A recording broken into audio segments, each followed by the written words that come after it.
a lot of people think I'm crazy for when I left my job, because I was making a lot of money and I was actually comfortable. I wasn't doing much while at work either. Everything was actually running itself. I had people at every level doing what they needed to be doing so that I didn't have to do much work. And while that's cool and everything was great and I was making six figures while doing almost nothing, I came to the conclusion at some point that it really wasn't what I wanted to be doing anymore. And so a lot of people ask me, well, why then? Why didn't you know this earlier or later? Like, why did you decide to quit at that point? And I think I had a pretty good reason or a pretty good logic behind what made me decide to quit at that very same moment. I always say that, you always have to aspire to be better than you are when you're doing something. So for example, if you're doing, let's say you're being you're working as a banker like I was, then you have to want to be like your supervisor. You have to want to be like your boss or your boss's boss at some point. Like, you have to aspire to be better than you are today, right? To be the next step up. And ultimately for me, like, while everything was great and I always aspired to be better and to get promoted and get promoted, I got to a point where I felt that I no longer cared to get promoted. It no longer was what I wanted to be doing.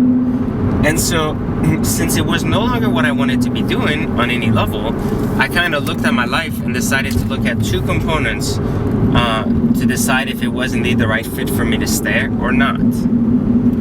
So, the first component I looked at is, if you don't want to be your boss or your boss's boss, then you need to consider, who do you want to be, or why do you still want to be there? And the second thing I looked at is opportunity cost. So is my time that's spent there doing something I don't believe in anymore, is that ultimately the best the best way I can spend my time? Since I'm human just like everyone else, we're pre-built to understand, based on all of our upbringing, that we trade time for money. And so while I was making decent money for the amount of time I was trading for it, I certainly wasn't feeling fulfilled by it.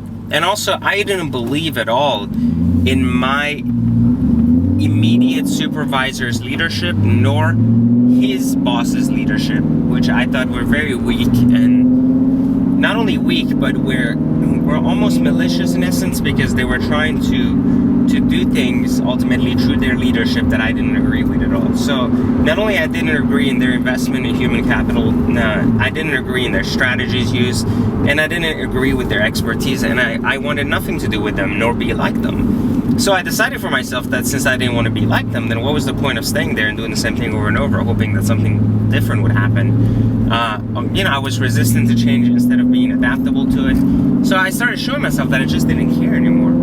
And so, since I didn't care anymore, I was like, well, if I don't care, then I need to do something that I care about, because it's not fair to those people, it's not fair to those that I lead, if I'm in a situation where I don't care about them or anything, or have anything to do with them. So I started, rethinking my strategy about my life and where I wanted to be, and how much of it was about money, and if I really needed to be making that kind of money that I was making in that place. And I realized that I didn't even need the money, but it was just a part of my comfort zone to be stuck there. So the idea behind it was that I didn't even need the income I was making. The only reason I was making it is because I was ultimately comfortable being a banker. And that's why I wanted to kind of prove to myself that I could continue to be a banker after I got fired from my first role. But I realized soon after that it was a total waste of time and a total waste of my effort, and that ultimately my bigger calling would be to find my own way rather than, continue down this path that wasn't leading anywhere. So, when you look at work and everyone within your space or around you seems to not get it, or seems to be retarded, not getting it, or confused, or someone that you don't want to be anything like, you start to question where if indeed it is them or you that is different. And at that point, you need to understand that in most cases, if everyone is satisfied with the job but you, then you need to realize that you are the person that no longer fits there, not the other way around. All the other monkeys running around chasing their own tail, well, they fit there. That's why they continue to be monkeys. But then when you choose that you don't want to be one anymore, and that you're like, hey, you know what, I don't fit into this cage anymore, you need to get out. And you need to get out quickly before you start accepting that cage or that situation is what your destiny is supposed to be.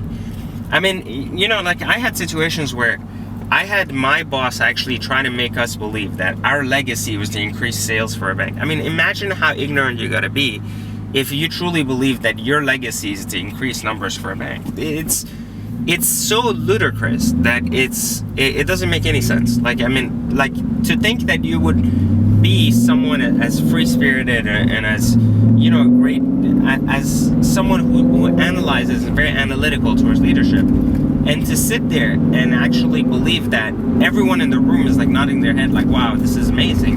And I'm sitting there, you gotta be joking, like, how can people buy into this crap? And, you know, when I realized is that it's not them, it's me. Like, I need to get out of there because I no longer fit there.